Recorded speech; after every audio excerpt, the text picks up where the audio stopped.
Hello! Welcome to a very special Levels Plus Weekly episode where we're going to talk about my 2021 awards.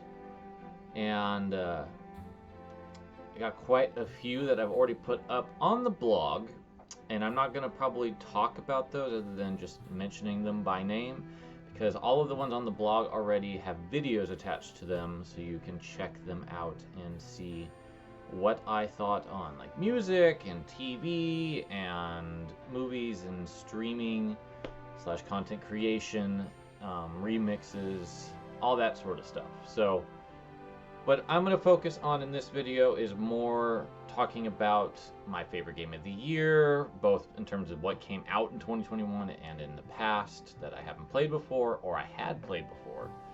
My biggest surprise, my biggest disappointment, the worst game I played just generally in the year, the hardest challenge and the easiest cakewalk.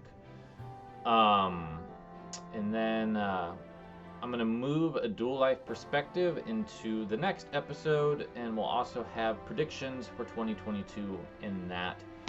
And I think that will be a nice little summation of this year, even though I'm recording this on the very last day. So I dressed up the set a bit with some lighting, just to make it a bit snazzier. And I've also got some decor that relates to awards, because I'm also going to be doing my favorite toys and my favorite books of the year. So I'm not going to spend any more time on this intro. We're just going to jump right in. Alright, so let's start with what I've got over here. So favorite toy of the year goes to Good Smiles Amaterasu Nindoroid. It's lovely. I have wanted an Okami figure or toy forever, and this fit the bill perfectly. It's adorable, it's cute, came with a bunch of extra stuff. I love this thing very much. Definitely a highlight of my toy collecting this year. Runners up go to the Metroid Dread Amiibo. Samus in her Dread outfit looks fantastic, but it's really the Emmy that stole the show on this front, because this is just an intimidating piece of plastic. This is a really cool Amiibo and I like it a lot. As well as the Chris Tales Matthias plush that I got with my Chris Tales Collector's Edition. This is just really cool as well. It's got big googly eyes. Book of the year. Since I can't be biased and pick my own books that I have published on video games this year, I don't think that would be fair. I was actually so excited about the Metroid mission logs that came with the Metroid Dread Special Edition. I've always wanted a Metroid art book, and this delivered pretty well on that front. Of course, it's not definitive. There's some art in there that is missing, but there's also art I've never seen before, which is pretty rad. And it has a ton of Dread concept work, which is just really cool. The runners-up goes to Ascawada. This was really cool that Viz picked this up for localization, and it translates a bunch of Iwata's essays and such, and comments about business. Doesn't really get as much into like what I was kind of hoping it might, which is more like talking about the games that he directly worked on. But it's still an illuminating insight from someone who is greatly missed. And I do wonder at times if Nintendo has kind of lost its course with Iwata's passing, because they're doing some things that I'm not a particularly big fan of. But that's going to be another video for another day. Alright, well that's all of the accessories. Let's go ahead and we'll quickly run through the posts that I have on Levels Plus on all of that real quick, so we can just get that out of the way and get into the meat of this video. Alright, so Both the best video game soundtrack and song goes to Sable, a game I haven't played. But Japanese Breakfast just killed it on the soundtrack. I've listened to a good chunk of it. And when I think about all the other games that I've gotten a chance to play for this year, or I've listened to enough of the soundtrack of this year, that was very clearly the defining one for me. So for soundtrack, the runners-up goes to Blaster Master 03, Guilty Gear Strive, and R-Type Final 2. All of those had really good soundtracks. In terms of songs, I nominated Kriz Tales' The Timeless Battle, R-Type Final 2's Investigation to Abandoned Space City, and Super Smash Bros. Ultimate's Moonsiders First from the Tekken DLC. All of those are great, but I will have to say that I just didn't play a lot of 2021 games enough to have a more definitive opinion on music. And I realized that I hadn't bought a lot of 2021 games. And the ones that I haven't really got into. Like, really, there's been like 2 that I got into enough to beat. And then there was a third that I didn't like that I beat a whole lot. And then there was a fourth, or like there's been several that I've started but never got too deep into them. But we'll get into that when I get into the best game. Next up is Best Video Game Remix. I nominated several. There was Moa Lindgren's Go Rogue from Metroid Samus Returns, which was off of the Shine Sparker's latest album for, I forget what they call it, Harmony of a Hunter? I forget what they called the new one, but that's a really good arrangement album of awesome Metroid stuff, all the way up to Samus Returns. There was a Great Dwelling of Duels in Strefig, Eric MG, Kev Ragone, and Sigma Beta's My Personal TV Habits from Animal Crossing, as well as Ivan Hackstock's Silver Sands from Ys 8. Both of those are wonderful, wonderful remixes. Lame Genie delivered a fantastic Super Smash Bros. Minecraft remix of the Holland Dorlana arrangement that Ace Plus did, which is also one of the best ones in the DLC. Michelle Heafy and Josiah Everhart's Windfish from Zelda Link's Awakening almost ran away with the award. It was really close, but I have to say that there was a video posted on December 31st from Russia, so it was probably January 1st in her native country. But Alana Gingertail's Heroes of Might and Magic 4 Hope Dirt theme, that arrangement is so good that I had to give it to it, even though it came out on the very first day of the new year.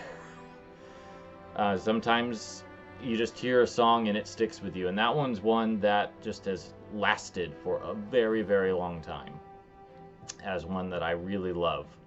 I would say it's her best rearrangement by far.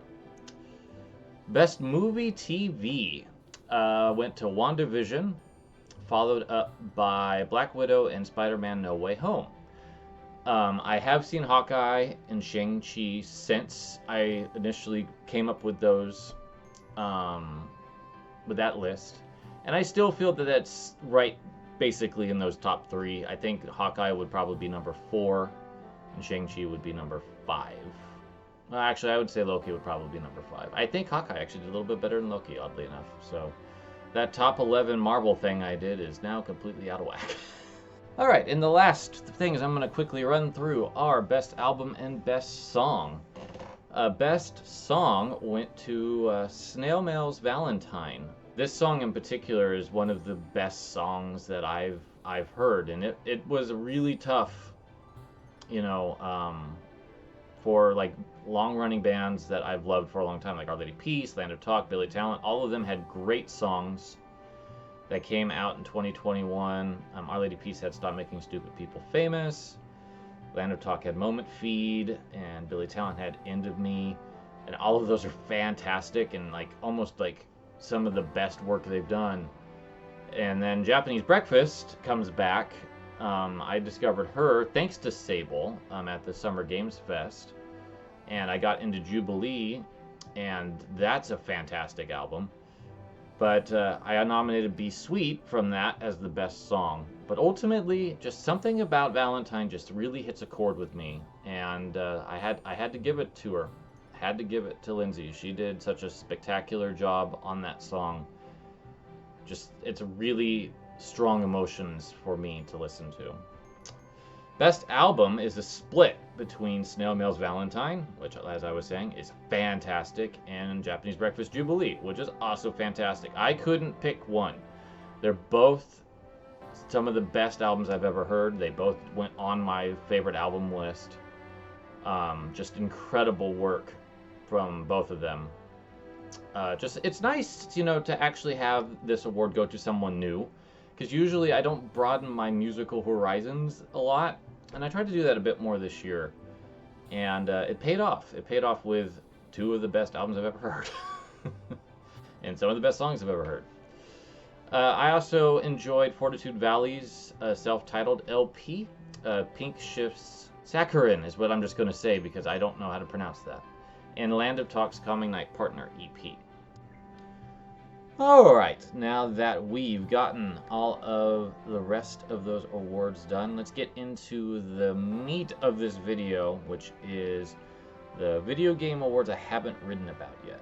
So as a quick reminder, I will have a link to all of that in the description. I'm not going to have a link in the video because I haven't created the post yet, but I can update the video description with that. So you can check out my my words on all of that stuff in more detail, as well as actually listen or watch all of that content. So let's start with the difficulty-based awards. So the hardest challenge in 2021 was R-Type Final 2. That game kicked my butt, and I like shoot-em-ups, but I think I've discovered I like shoot-em-ups with rewind features so I can get through the game. Final 2 doesn't have any such luxury, so it is basically a whole lot of memorization and a whole lot of practice and patience, and I don't know if I got that. I don't know if I got that for that game. I really like the aesthetics and the music. I think that it's a really well-made game. I just don't think it's one for me, unfortunately. And I don't feel too bad about it because I didn't pay a whole lot for it. And I did get to listen to the Yuki Arai's great music. She did a wonderful job on that soundtrack. Apparently there's shenanigans going on outside. I'm in the middle of recording something. Anyway. Hollow Knight and Metroid Dread are the runners-up in this. Hollow Knight is such a charming game, and I wish I could get into it, but I can't because I just don't like the Dark Souls-esque mechanic of losing your stuff when you die. I hate that. And then having to go track it down, and if you don't do it, you lose it. I'm not a fan of that. I've never been. So, despite liking everything else, I just couldn't get into that game. It was also too hard for my liking. But Metroid Dread is the hardest game I have actually beaten in a while.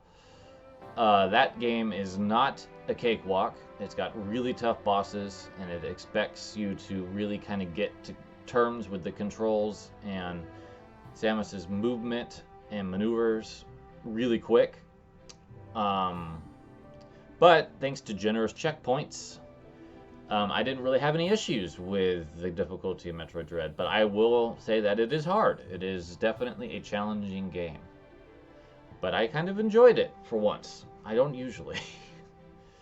The easiest game I played was probably Wide Ocean Big Jacket, which is not a knock against it at all. This is never I think this is bad award. I just think it's something that was easy to breeze through. And I really enjoyed White Ocean Big Jacket a lot. I talked about it in one of the early January Levels Plus Weekly videos in some detail. But it's a very charming, cute, delightful mini camping trip adventure game that has really good writing and is got really good characters, and I wish it was just a touch longer, but it wasn't really designed to be hard. It was more designed as an experience, but that didn't mean that I didn't breeze right through it. Short Hike and Areata Spirits are the runners up here, and Short Hike is such a charming little game. I absolutely adored it.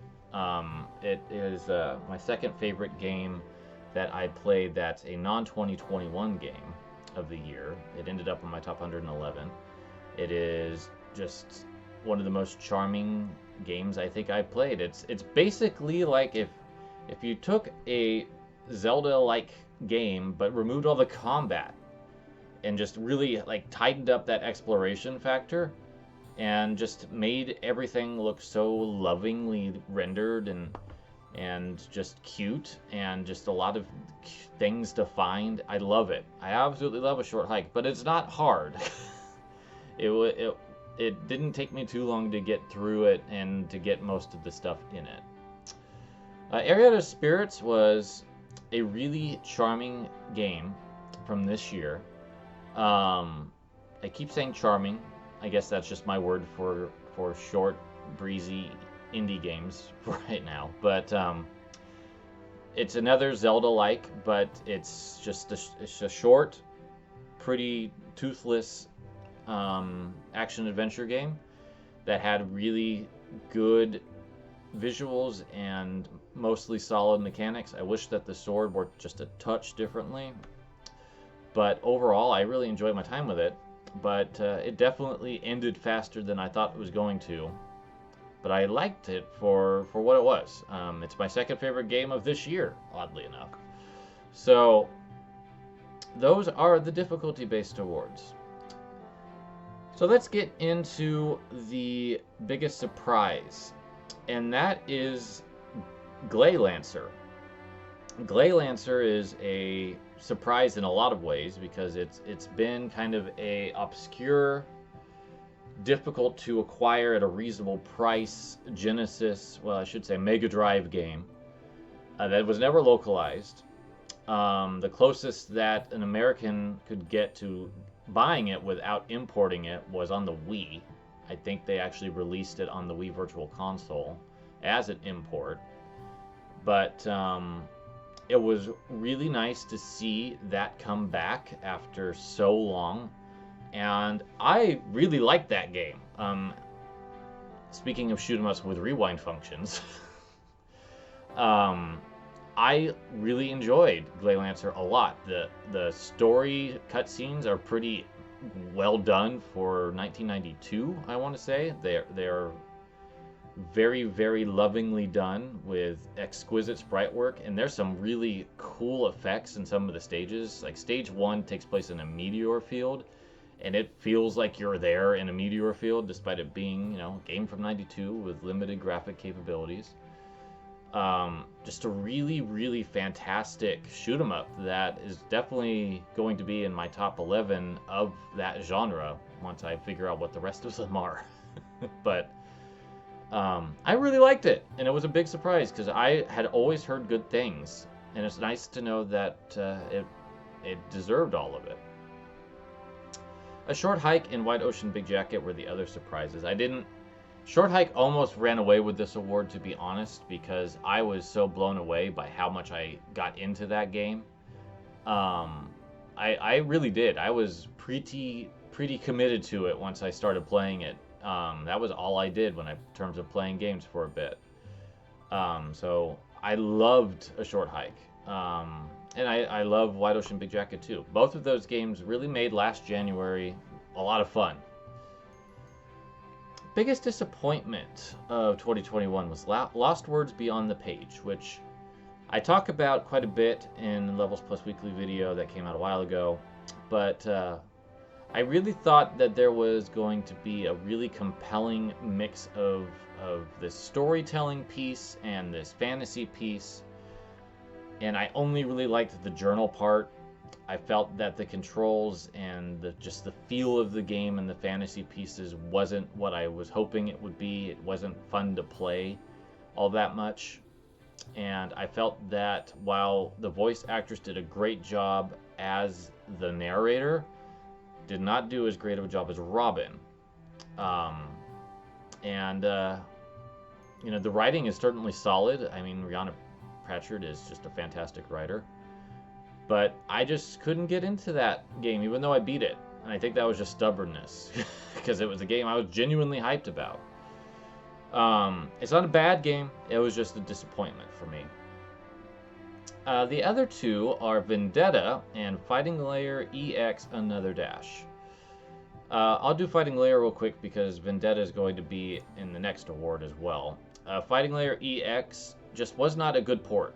The game was solid enough, but I didn't find it fun to look at. And I think that's a big part of fighting games for me, is the visual look.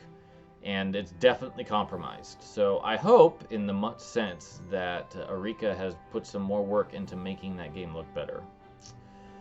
Vendetta is a Konami beat-em-up that I was really upset about when I got done playing it. It was not fun to play.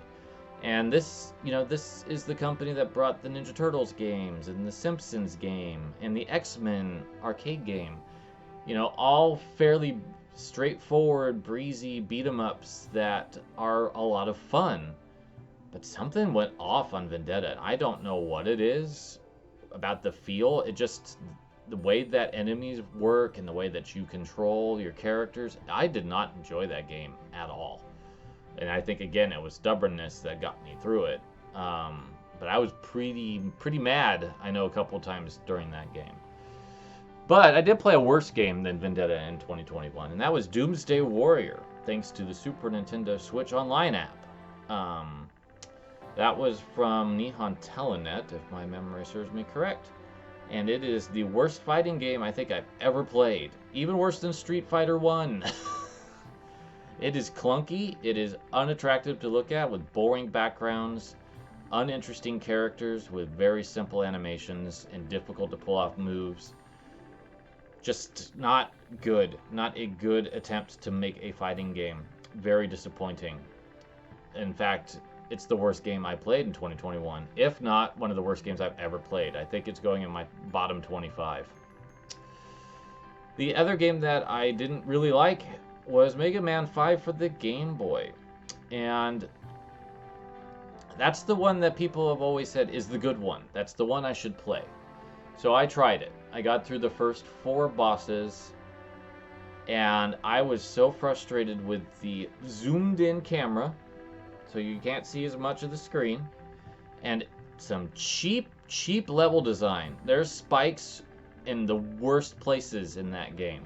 And because you have such a compromised space to move around in, and Mega Man's like huge, it's not fun. I played Mega Man 3 a month later and enjoyed that much more. And I mean on the NES, of course. That's my favorite one. Alright, let's get into the best of 2021 awards. So the best non-2021 game that I played this year, that I had played before, goes to Castlevania Aria of Sorrow, followed by Mega Man 3 and the original Legend of Zelda on the NES. I don't think that's much of a surprise.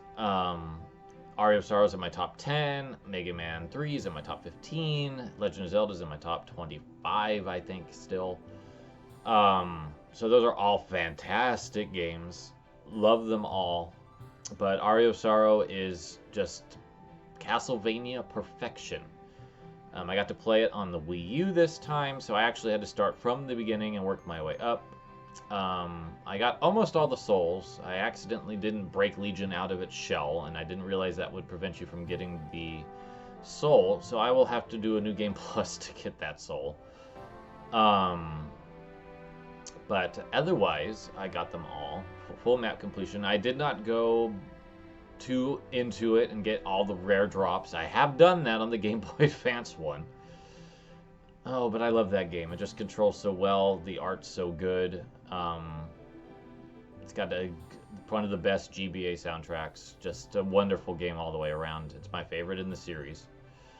And then Mega Man 3 is still my favorite game in the classic Mega Man series. I just absolutely adore it. It's definitely not the most optimized NES game. Compared to Mega Man 2, it has a lot more slowdown. But I still think it's the better game. I think it's more interesting. I think that the music on the whole is better. Yes, I'm that type of blasphemous person. Mega Man 2 is still one of the greatest NES games of all time. It still has a banger of a soundtrack, but I just prefer 3. And Legend of Zelda Icon. I played the Famicom version, I believe, which was interesting to try out that with the different sounds and all of that fun stuff. Still love that game. I still think it's the best 2D Zelda. There's just something about its simplicity that just really hits a chord for me. The best non-2021 game I have not played before. The runners-up was A Short Hike, which I think I've talked about enough already, so I'll just pass over it so I don't continue to praise it. And SNK vs. Capcom Match of the Millennium for the Neo Geo Pocket Color that came out on the Switch. That's a good fighting game. That does so much with so little tech. It's impressive. And it has a couple characters that I wish were in the mainline Capcom vs. SNK games. It's really good, and I would say that it's worth picking it up alone if you're not interested in anything else that is on the Pocket Selection compilation, because it's really good. It's definitely one of the best fighters SNK made, and that says a lot because they made so many. But it's really good. The best non-2021 game I had not played before, however, goes to Spiritfarer. I love Spiritfarer. It almost broke my top 15. The DLC could push it in there. It really could. Just what an incredible game that is. Just a powerful premise, so much emotion, exquisite writing, wonderful music, off the charts character design, and I just love the whole thing going on with it. I really do. I don't know if a game has emotionally affected me as much as Spiritfarer did this year. It's up there with like Gris. It's just it really hit such a powerful chord with me, and I'm looking forward to getting into the DLC early next year and seeing what all those spirits bring to the game. I think it's going to be good for Stella in particular, because for the most part you don't get a whole lot of Stella's background in Spiritfarer, so I'm kind of excited to learn more about her herself. That's one of the bummers of being a silent protagonist sometimes, is you don't learn anything about them. But yeah, Spiritfarer is so good. Absolutely recommend it if you have not played it, especially now that it's complete and you can get all of the content all at once. Alright, here we are at the best 2021 game of the year. And, I've probably given it away at this point with the amount of Metroid Dread content sitting behind me, but we'll talk about the runners-up first. So Areata Spirits is the first runner-up, and while it's short, and while I have some quibbles with the combat, I really liked the game. I thought it was a fantastic intro to for this developer in this genre, and they're planning a sequel, and I hope that they can flesh out the game a bit more and have it be just a bit longer, a bit more teeth to it perhaps, and just tighten that combat just a bit more. And I think it's going to be fantastic because they already have a really strong visual hook. They wrote interesting characters that I think are compelling. and they've got some interesting stuff going on with the mythos of the world that they've created. So I think there's a recipe for a fantastic sequel, but it's a great start. The other runner-up goes to Monster Hunter Stories 2: Wings of Ruin, which is the 2021 game I played the most of that I haven't finished.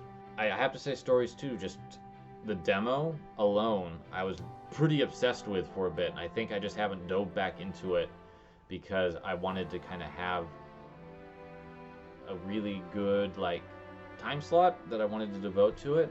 And I think that's going to be a 2022 game that I get into because I was loving every second of it. All right, we've come to the ultimate moment in this video, the best 2021 game, and that goes to Metroid Dread. Surprise! Don't know what gave it away. Couldn't be this or this or this or this or this. Metroid Dread. Metroid Dread was such a return to form. It's always fascinating to me when a game comes out that completely outclasses something that came before, and that's basically what Dread did to Samus Returns. It's definitely going to be impossible for me to play Samus Returns again and appreciate it for what it's brought to the table, because there's very little there that I want to re-engage with. I don't want to deal with countering every single enemy, because Dread reduced that and made the counter fun versus mandatory. So outside of the Diggernaut boss and maybe a couple other, the Metroid Queen and running around with the thing that you get after that, I don't think there's a whole lot there for me to want to re-experience.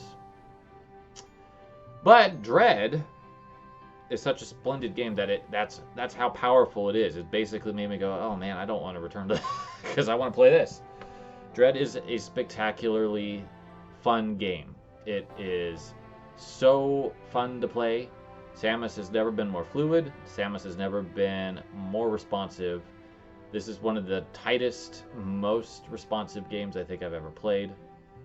And it's a testament to Samus that she's able to move like this at the end of her timeline as of right now.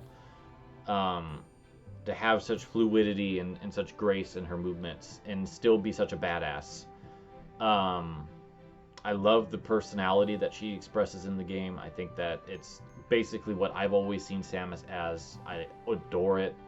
The story is just the right amount of telling you what's going on, but also it's a lot of visual, it's a lot of just picking up on what's happening in front of you. The biggest problems with Dread is it's definitely a game that pushes you in a direction, and because of that, it makes it a little it makes the exploration piece a little less dynamic than it could be, unless you really get into the mechanics of how the game and the levels work and start breaking it, which kudos to Mercury Steam for making that a clear design decision that they wanted that to be possible. But then you're railroaded by doors. That's really the progression thing. It's you have to find the thing to get through this door. I wish there was a little bit more diversity in how you explore the world and that it wasn't all door based. And while the music is fine, it's not a Metroid classic. There's a couple songs that I like, but you'll notice I didn't nominate any of them in my music awards or the entire soundtrack in my music awards. It just didn't leave a very strong impression. But outside of that, I think that Metroid Dread is the second best Metroid game behind Super. I think it's worthy of being in my top 10. It's a delight. It's one of the best games on the Switch. Absolutely adore it. And it's just continuing Nintendo's impressive run on the Switch of releasing some of the best versions of games that they've done in a long time. It's remarkable that Zelda, Fire Emblem, Smash, Mario Kart in a way. I know it's an iteration of the Wii U one, but still. Mario, Splatoon. Just, what a run. What a run. What a run on the Switch.